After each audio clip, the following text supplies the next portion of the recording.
and also work for TNT as a pundit. So going to National League games, early rounds of the FA Cup, and giving our opinion before a game. Property's been successful for us in the fact that we have renovated, it's around about 9 places now. Flipping the houses? Yes, flipping the houses. Sitting down with people, no matter the background, no matter their expertise, there's one thing that I've realized is you can get to see so many different things from their life, from how they treat their own businesses, from how they treat their own people in their inner circle. Yeah. And one piece of advice, if you say that I took from them, from every single person that I've sat down and talked with, was that you have to take action. If you don't do it right there and then you will never do it. What was it for you? Because you have quite a lot of interesting background yourself. Yes, I have. Obviously, it starts, in sport at school. So if you're the best rugby player or the best football player or the best athlete, you usually end up being scouted. I was playing for a young sort of, I don't know, I'm guessing under 12s maybe at the time, maybe under 10s. And that was, mid 80s, doing very well. And got picked up by the local football club. And subsequently, I got picked up by Everton, which was unheard of then, because I was a young, at that time, 14-year-old kid that my parents, their business was motorbikes, so it was completely different. So I was thrust into an incredible world of football where Everton had just won the double in the country, FA Cup and League, Premier League, which was then the first division. So I moved to Liverpool and spent as much time there as I could. So that was my start, really, being spotted on the local pitches, playing football. That's great. Because now you have progressed in so much in your career. You've played professionally for a couple of different teams. And you're now scouting for Brighton. For Brighton. Yeah. For young. Yeah, I love the role. It's a great role, Right. just scouting emerging talent. So 14 to 21. I wanted to stay in football. When I finished playing, I played for 10 different clubs up and down the country and made about 700 appearances. And it was a fantastic job. Any level playing football for a living is wonderful. And I was so fortunate to do that. And I wanted to stay in football afterwards. So I took coaching badges, as you have to do. Be proactive, get educated, and sometimes work for nothing while you're still playing, because you have to learn to be a coach. And now I find myself in a different role. Rather than coaching and management, it's scouting, so going to watch a number of different teams around the country at different age groups, spotting talent. How can somebody become a scout? Again, it's a combination of education. So there are courses called Talent ID 1, 2, 3 and 4. Right. And if you take those courses, it gives you an understanding of what you'd be looking for. I'd say in the first instance, if you were going to try and be a scout without having played football or without having been associated with a club, if it were me now and I hadn't got the background of football, I'd contact a club and say, I love the game, I love watching football, could I volunteer to help the club? Yeah. That's normally the route in. And then, as with any role, if you do it well, the club will obviously like that and hopefully then employ you and take you on. Yeah. But for me, it's part the fact that I've had a career in football and part the fact that I wanted to work in recruitment at this time. Was that something that you always wanted to do, to be a scout, or? Well, football, it happens. It happens. I think a lot of people in business, and I mean, I've opened businesses before and I've been in business, but in football, it's not a smooth path. It can be quite unstable. You know, you're talking to someone who played for 10 different clubs, so that shows you over the 20-year career you can have so many ups and downs. Right. And it's the same with after retirement. I became a coach, successful with Bournemouth, AFC Bournemouth, but then took a manager's job, and it can be a knife edge. Right. And so if you get the sack, or you get put on garden leave, or you fall out with the club, whatever happens, it can take you a while to get back into work. And so at the moment, I'm not saying I'd never manage again. I'd certainly coach again, but yeah, I've found myself working in recruitment, thoroughly enjoy it. It may be something I continue doing, Right. but because of the love of the game, I'll also like being on the grass with the players. Yeah. It's just something that brings back old memories. Oh, for sure. I mean, up until, well, it's a year ago now, I was a manager with Yeovil. I decided to take a job. I'd been an academy manager at Bristol Rovers, looking after 120 kids and 30 staff, a huge responsibility, fantastic football club. But I had the itch to be a manager. Right. But it can go wrong very quickly. You know, I took that job, and to cut a long story short, the infrastructure was terrible at the club at the time. There wasn't the finance to get the players that I wanted. I couldn't make it an elite standard because I wanted to play a style of football that is difficult to coach, and it's difficult for fans to sort of buy into because you can make mistakes doing it. Right. And if you can't get really good players that can do that, it becomes a challenge. And so the chairman decided that my my management was going to end. Right. And so that just gives you a snapshot of football. It can be very successful, but it can also be quite precarious. I see. With your scouting career, what are the requirements that somebody needs to have for you to pick them? Good question. It's a combination. I'd say that we have a system that we adhere to. So it's technical. It's the four corners: technical, tactical, psychological, physical. So you're looking at all those key elements. Let's be honest. If any of us watch any sport and someone stands out, they just stand out. Right. But when you try and break it down and you look at all the parts of the game, you're looking for great reactions. You're looking for a positive mentality. You're looking for a USP. So what makes you special? Is it physicality? Is it brilliant technique? Or is it perhaps a combination of all three or four of those four corner models? Also, you get a feel. You get a feeling when you watch a player. Do I think he can go and play at the very top? Because Brighton are looking for players that essentially can play top 6 Premier League, which is a very tough standard. And you never can be sure, but you're trying to sort of tick all of those boxes and then report to the football club and say, I think this boy's got a chance of making it to the very top, or we monitor, or it's a no for now. You mentioned a psychological attribute that somebody may have. That really got my eye, because what do you mean specifically with this? I mean, I've coached and come across thousands of football players in my career, young, old. I've been a player for so long as well. You have to have a driving force inside you, otherwise you won't make it. And when you see that reaction on a pitch, maybe some adversity, a team that a boy's playing for, they lose a goal, or someone gives a ball away, or a player misses a chance or makes a mistake.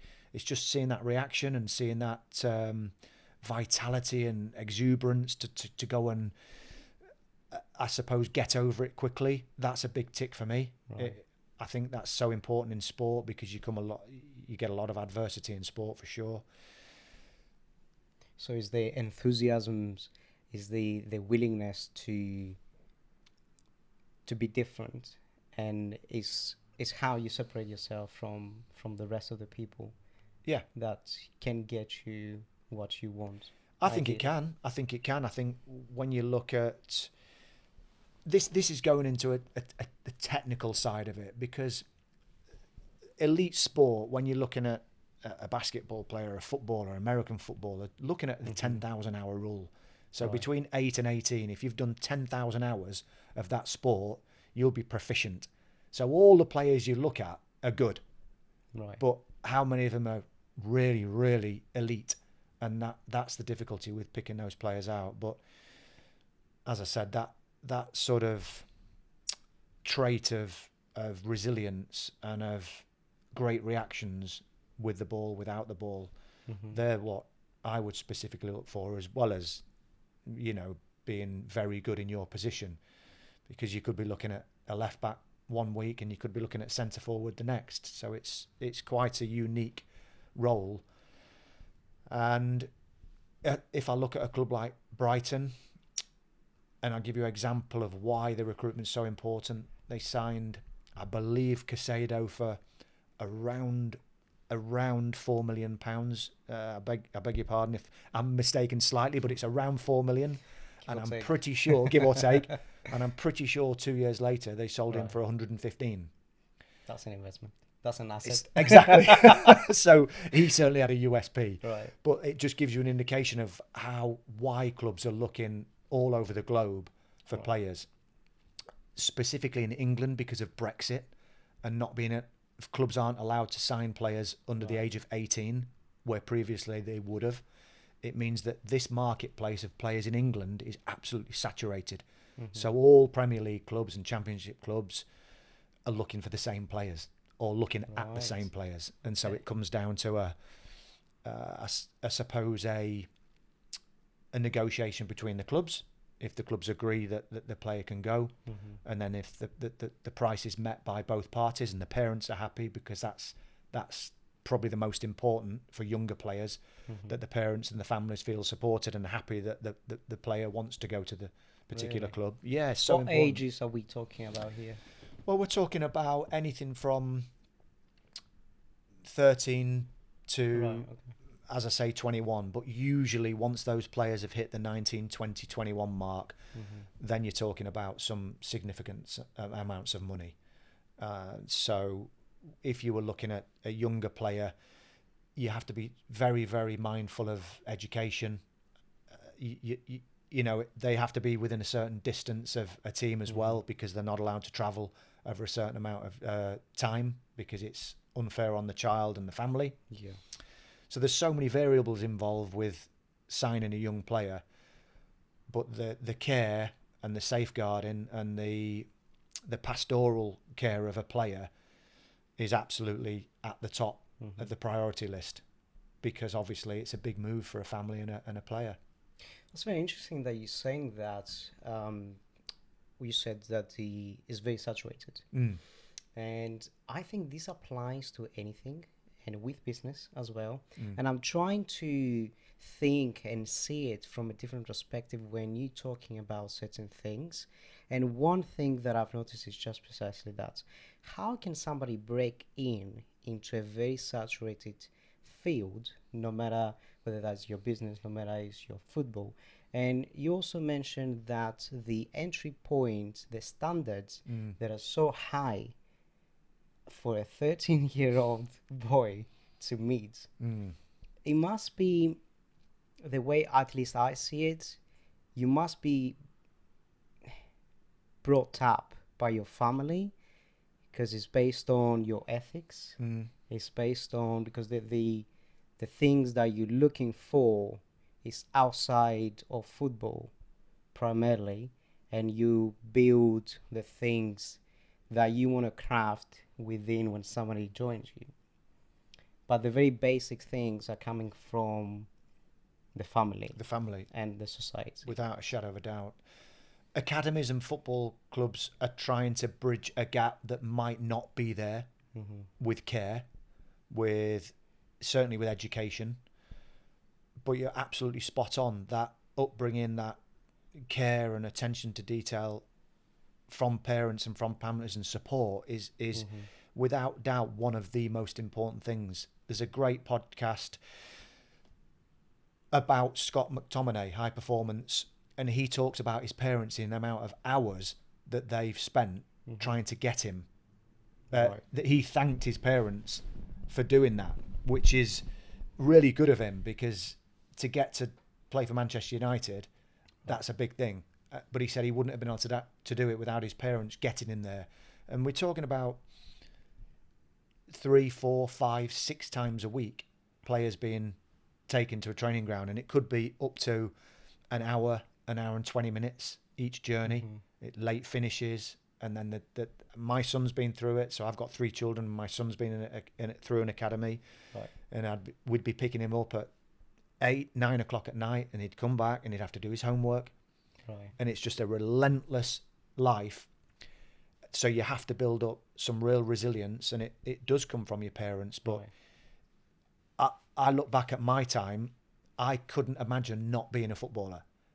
I was going to be a footballer no matter what, because it was burning inside me, and I had so much, not anger, but anger in a good way, drive and a mentality that I wanted to do it.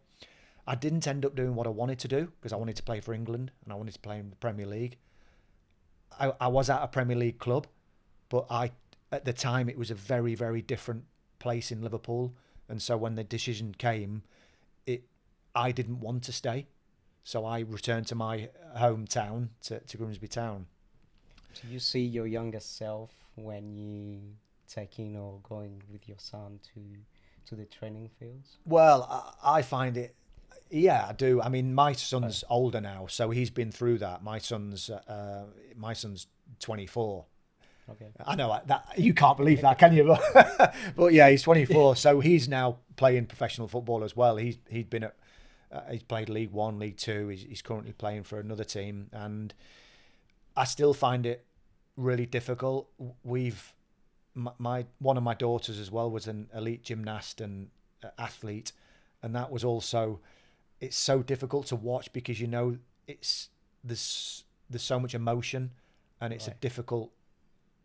Looking at gymnastics, for example, that was 3 hours a night.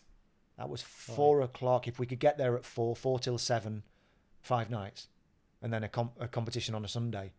So the girls that and the boys that are successful at the Olympics, they have gone through so much.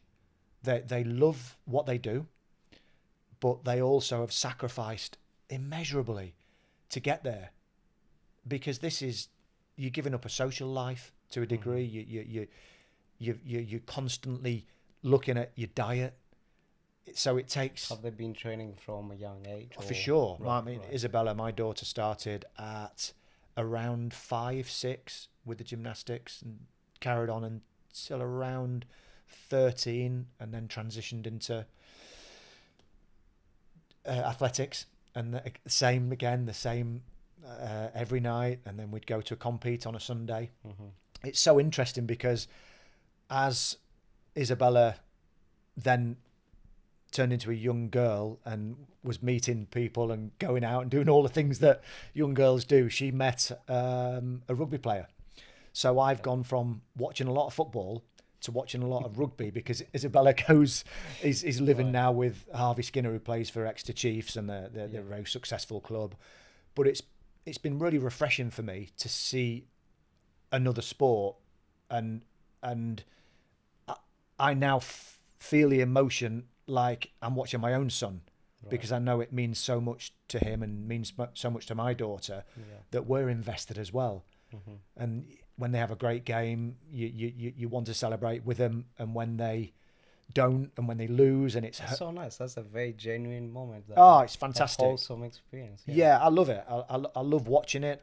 I go as much as I can, and I've seen some fantastic games, and he's been playing in some big games. Some sellouts at the Exeter Chiefs, some sellouts in some big teams in the Premier League. So it's been a really refreshing change to be watching and being associated with another sport, and both sports can learn a lot from each other. I think football is it's got that gladiatorial element where it can change in seconds, and it feels quite tense at a football stadium all the time. Whereas rugby is a different culture.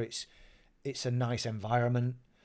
There isn't that sort of intense rivalry that boils over sometimes. Mm-hmm. So going to the Exeter Chiefs is a pleasant day out. Right. But going to any football ground, you're certainly not walking and mingling with the away supporters. Yeah. Because it wouldn't happen. Okay. That's very interesting. Yeah, but I've been very fortunate to have played in some big games of football in front of 40, 50,000 fans, not every week, but in big games, playing at Wembley, and I still miss it now. Yeah. And you're also now a BBC commentator for Plymouth? Yes, I commentate on the radio for Plymouth games and Torquay games, because the two clubs I played for in the Southwest, and also work for TNT as a pundit. So going to National League games, early rounds of the FA Cup, and giving our opinion before a game at half time and after a game around the players and the performance of the team. And then with the BBC, the radio's different because you can really elaborate tactically about what you see in front of you in the game, whereas TV's gone in an instant. It's minutes rather than the radio, which you can really tap into the tactical side of the game. But both I thoroughly enjoy. I'm going to Plymouth this week to be guest of honour at the club as a former player, and that's also enjoyable. So go and speak before the game and talk about a few football stories while everyone's having their nice 3-course meal. One thing that I really like and enjoy is listening to commenters or even documentaries. It's not the fact that I'm 100% invested to the football game or to the documentary itself, but I use this for my profession, for what I'm doing right now, is to identify how you speak as a commentator has a dramatic effect to the people that listen to the football, because you are the main person, the interpreter of what you see, so they can then talk them to it. And this is a skill I can't. It's very difficult to master. Well, you this podcast is excellent, and you do your questions are great, and so your manner is so good, and it's similar with TV. What you're trying to do is, myself personally, I try and be honest. I try and explain it from a player's or a manager's or a coach's point of view, because I've been in that situation. Right. So rather than being overcritical all the time, because it's easy to say, well, you're no good, he's rubbish, that team are rubbish. But that's easy. You're trying to say, well, maybe he was trying to do this and it hasn't quite worked and he will be annoyed at that. Could he do this a little bit better? And try and give somebody watching or listening an understanding of why a team have been successful or why they haven't. And also having a little bit of fun with it. Right. It's a pressurized game, but let's be honest, it's a game of football. You've got to love it. You've got to love being on that pitch. So that's how I try and do it. And that's how I think some of the best commentators do it. You've got to have a massive passion for the game, in my opinion, which I have. And I think you've also, with any job, whether it's the podcast, whether it's any walk of life or business, you have to be well educated on your subject matter. So you have to have done your research. You have to know about a player's background. Yeah. And you have to know the form the team is in.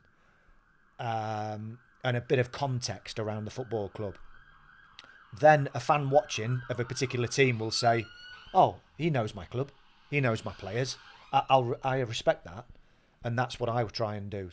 So we comment, for example, Wrexham got promoted last season. Right. Huge backing, got very famous owners, Ryan Reynolds being one of them. Okay. So it's a Hollywood-style story. But we tried to show that being a Wrexham fan is as important as being an Exeter fan, as is important as being a Man United fan.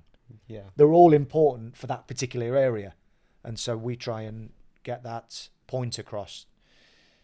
Then I'd say about the presenting, and this is what a lot of politicians do, they'll wait and give themselves that little pause just to think about the next sentence or statement, just so they get it absolutely spot on. It's similar with the media, certainly with presenting, but with our job, which is tactical analysis, summary, we try and have fun. We try and know about the teams and the players, and we try and make sure that the fan sees his or her football club on the TV. That's very knowledgeable right now for me, because to me right now this means a lot. Because to me, for you to give me this piece of advice, it can sometimes be quite an eye-opener, and it allows me to see with your lenses even for just a second, and that itself can be a massive opportunity for many things. Because exactly what you said is how you see, how you perceive things, and how you react to it. Coming back just a little bit, coming back to what you previously said, that you've run your own businesses. Can you expand a little bit more about that? Yeah, my wife and I, we've got a working mentality. We want to work hard, and we've always wanted to provide a nice life for our children. So we've, going alongside the football career, we've opened a photography business while I was in Birmingham. We've renovated houses, which we still do now.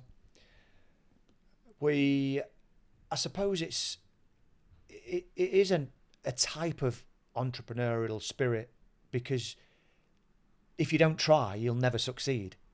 And so we've tried to do open several businesses, some successful, some not, but it's always trial and error. Right. And we've really enjoyed the process, and we'll keep doing it. I think property's been successful for us in the fact that we have renovated, I'd say it's around about 9 places now. Are you flipping the houses? Or? Yes, flipping the houses. Right. It's hard work. Right. But everyone can do it. Anybody can do it. Anyone can learn how to do it. I've done it alongside my football, and my wife's done it alongside her work. But it's something that I'll continue, and I think it will grow the more time I can give it. Again, it has similarities because you have to do your homework, area of house you're buying in, value of the potential property and profit. Obviously with COVID and now materials and work, men are so expensive. So you have to produce a report and a really good budget for yourself. If not, the money will just roll on and roll on and roll on. You'll get yourself into a difficult situation. But we've enjoyed doing it. It is stressful at times, but we will do more. I'd say 4 or 5 more, and then we'll sort of stop for a while, slow down, take stock, and then go again. But it's been enjoyable. It's been hard work, but enjoyable. Is your wife has the same mentality as you? She does. Right. She great combination. She thinks I'm probably even. She always says enough is never enough, and I don't. and maybe it's true, but we've lived in so many places because I've had to as a footballer.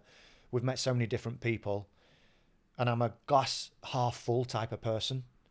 Right. I think I try and be that to other people as well.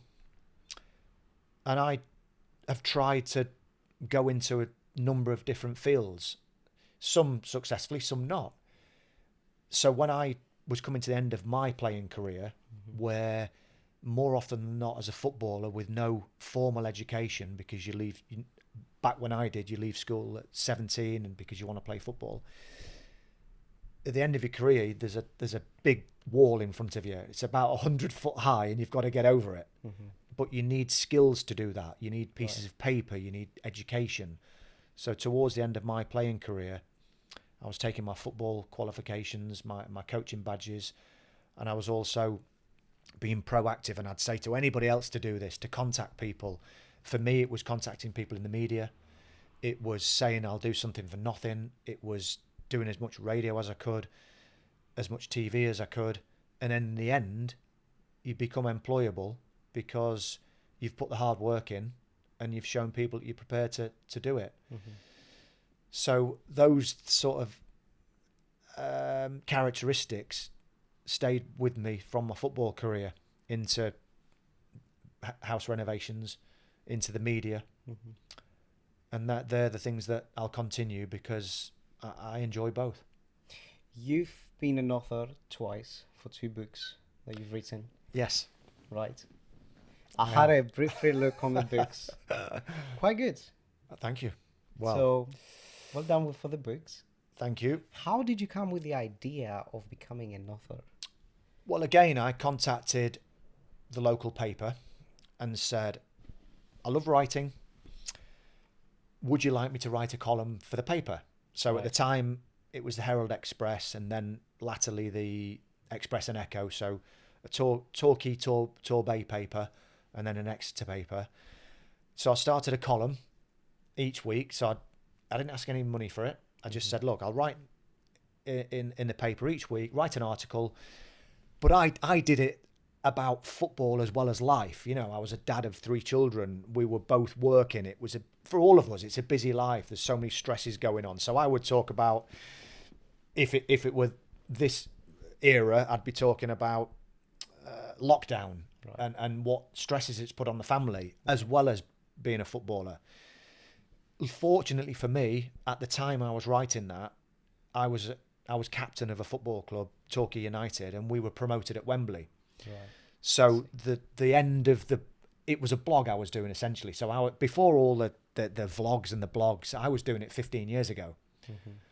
And I would be taking pictures and videos of myself and the children going to the beach or doing all sorts of different things and having a bit of fun with it. But the blog in particular, the article, I went to approach a local publisher, Torbay Books, and said, look, do you think we could turn this into a book? So all of the blogs, it became a blog book. And I look back now and I'm so proud of it because I can open the book and I might be talking about Remembrance Day and how many lives were lost and what young boys went through. Or I might be talking about a game that we played in and I got back at 4 a.m. and we'd lost and I was annoyed and the kids were up at 7 and 8 and then I had to deal with family life. Mm-hmm. So I wanted to do the diary and the blog as a man of the people and an everyday bloke, as well as someone that had the responsibility of being captain of a local football club. So we got promoted, we did publish it, and we sold a lot of copies. And then again, as I'm always trying to be proactive, I sent a copy to HarperCollins in London, and I was invited to the HQ in London, where Jamie Oliver and Katie Price and everybody else makes thousands of pounds, millions of pounds, should I say. And I was asked to write a book, 110,000 words. So that took me around 3.5 months. I had a editor that I could send each section I'd done in. Right. There's some elements I'd change, but you've got a book in you. Everyone's got a book in you. And I wrote mine about my life at that point. I'd just finished playing, so I was probably quite emotional because it's a difficult transition. But when you write a book and you make it as personal as possible relates to many people? Absolutely. I think that the integrity of the book is judged on how honest you've been, how much detail you've put into it. Mm-hmm. And also, again, I was probably too honest. I was probably too honest because my background was relatively tough in the fact that my peer group weren't footballers. They were young lads going out and having a good time. Right. And so my life was probably, in my early years, too much about nightclubs, going out, and not about staying on the training field all day, which I'd do now if I had my time again, which I'd do. The floodlights would be on, would be here till 10 o'clock on the training field. But it was different then. So with the books you've sold, with the second book, around 100,000 copies. Yeah, there's a lot of copies have been sold. Without. Yeah, a lot of copies have been sold of the second one. It's still in production, Right. so you can get it on Amazon. Where's your caravan? But I have been asked to do another one by a couple of people around management. But until I've decided whether I will be a manager again, I certainly will be a coach again. I hope a manager again. I don't want to do it because I think you have to go into a lot of detail. Right. And about various people, CEOs, owners. And I don't want to do that at the moment. Right. But I could do. I could do it because I think it's an eye-opener. There's no escaping that technical area when you're on your own as a manager at any level. Mm-hmm. You can have your assistant, your first team coach, you can have staff in the stand, but you are in that technical area and everything's your responsibility, and the whole crowd are looking at you to find the answers, and it can be a very, very lonely place. But the buzz of being in there and the pressure you're under, it's as close to playing as you can get, which is why a lot of players become managers. You mentioned the loneliness, the space that you feel lonely at the time. Is that in the entrepreneurship field? What do you mean about that? As far as a manager's concerned, Right. or yeah, because it's all of your responsibility. Right. And you feel responsible, so you feel the weight of the world on your shoulders because you're carrying the team. It's high pressure at any level. It's high pressure football management. Mm-hmm. If you can get really good people around you, it helps. But if you haven't got the infrastructure, so the training ground, that's a problem. But if you've got great players, you might be okay. If you haven't got great players or a training ground, Then you're screwed. pack your bag and go home. Pack your bag and go home. And so that you've got to think long and hard. If you're a player that's thinking about going into management, you need, instead of being desperate to take a job, which I think I have been before, you have to do your due diligence. Right. And ask the club, well, do I get my budget that you're telling me I get? Do I actually get it? Or are you just saying that? Because if you don't get it, don't take the job, because you won't be able to change it. You see so many managers going into another club, they'll have a small impact for a small period of time and then it goes straight back to the same as it was before. Mm-hmm. Unless you can make a marked difference, a massive change of ownership, a huge financial increase, then you'll change it. Of course you will, because you'll sign a better caliber. But if you can't change anything, you might as well go down to the local casino and throw it on red or black. But you might get lucky, you never know. Exactly, you might get lucky, you might not. It was interesting because as part of being a coach and manager, I'm a member of an association called the LMA, the League Managers Association, and it's fantastic. They help a lot of coaches, they hold masterclasses, and one such masterclass was an evening with Jurgen Klopp, Liverpool's manager, very successful, and he was so honest, and you could tell this was last season. He was under, not under pressure because he's done so well for Liverpool, but he was under pressure for himself. And he was just brutally honest about how he sees the game and how lucky he's been. Also how lucky he's been. And critically, having great people around him. People that he cares for, and then he looks after them. For example, taking all of the staff away on a little break, but out of his own money, just did it to thank them for the hard work, because he's a big believer in get the best people around you and they'll make you good. Yeah, I agree with that. So treat them good and then they'll treat you better. Yeah, that's right.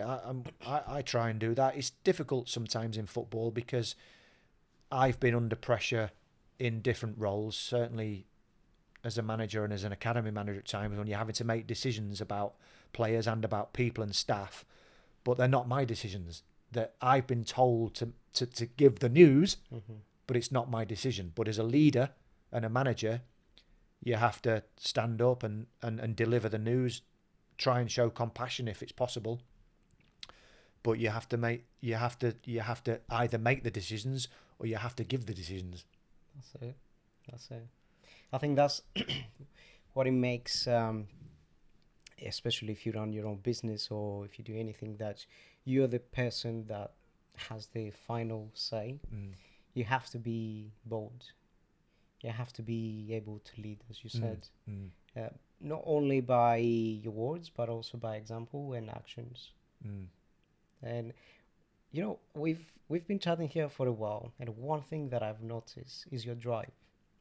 I see the way that you speak. I see the way that you see life and the things that you've done so far.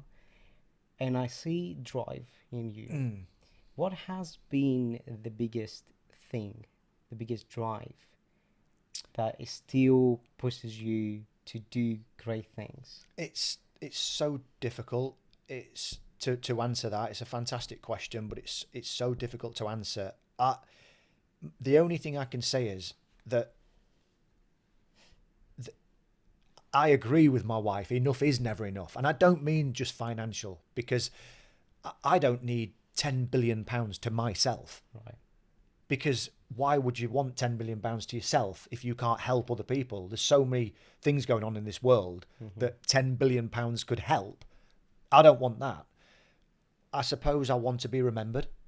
Right. I think that's something that I always have looked at, to be somebody. How do you like to be remembered? I mean, you don't even look that old. Let's be honest. No, but well, thank you. It's the tablets. I mean having a type of legacy, right? Treating people right, being generous, being fair. Yeah, that's great, and I believe in that. But I don't know whether it's a fear of not being remembered or a fear of not doing well. That's what drives me, and it does. It could be a house renovation, it could be in the media, or it could be in my football career. Right. You know, I've been in the game now. I'm now 51. I've been in the game since I was 17, and that's a long time. But I want more. I want to be more successful in football, and I haven't been. And I suppose it's the drive is that I haven't done what I've wanted to do, right. And I'm searching for that all the time. What is it that you want to do?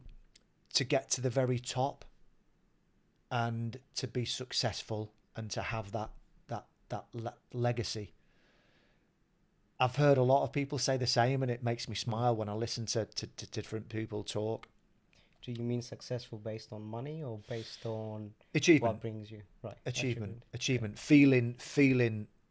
Feeling like you've achieved something, feeling like you've got to a certain point, and it could be in property, it could be in media, it could be in football, it could be in all three.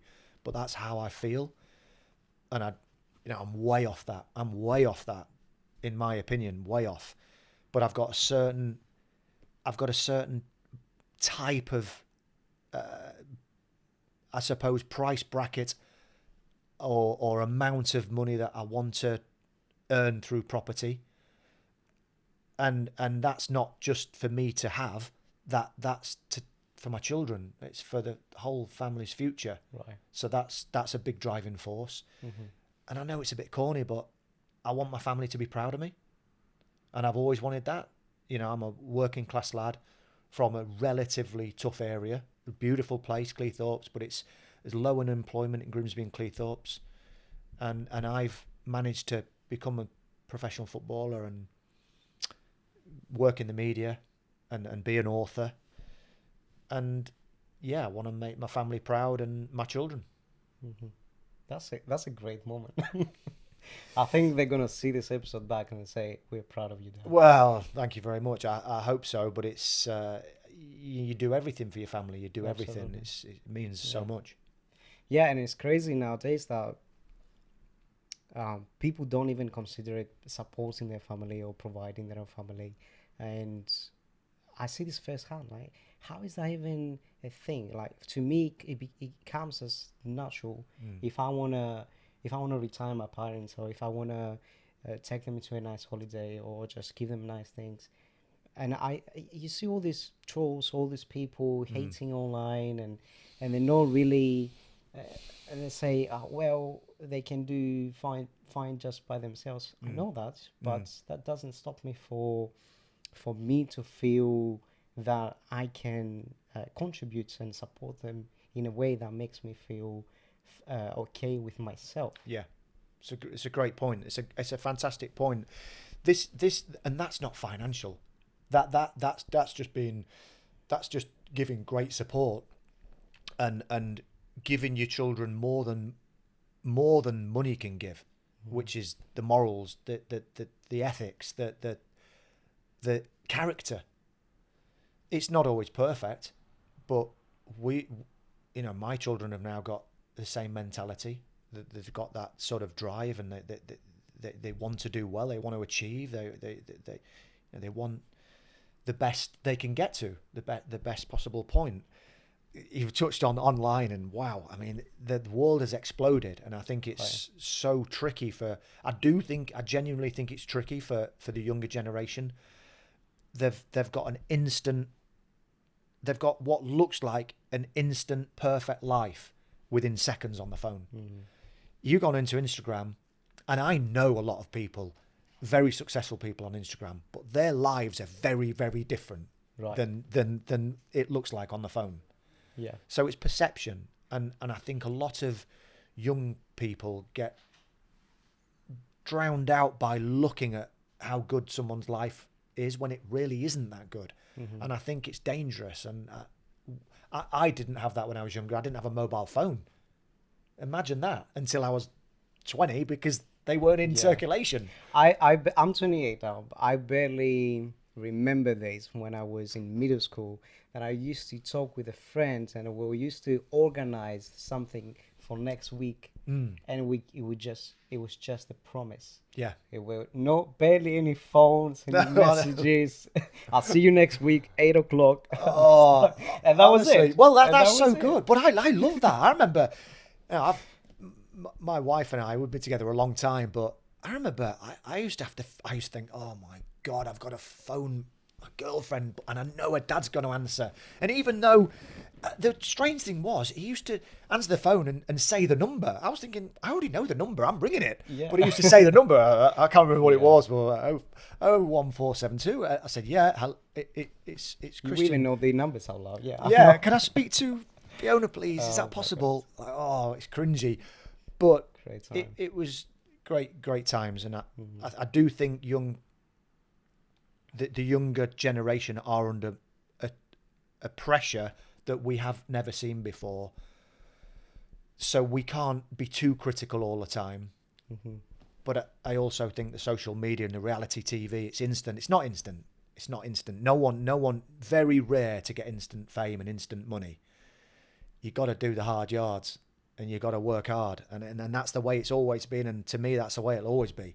You can still be very successful, but pretty much most of the very best people in social media also work the socks off, but in a different way. That was very beautiful.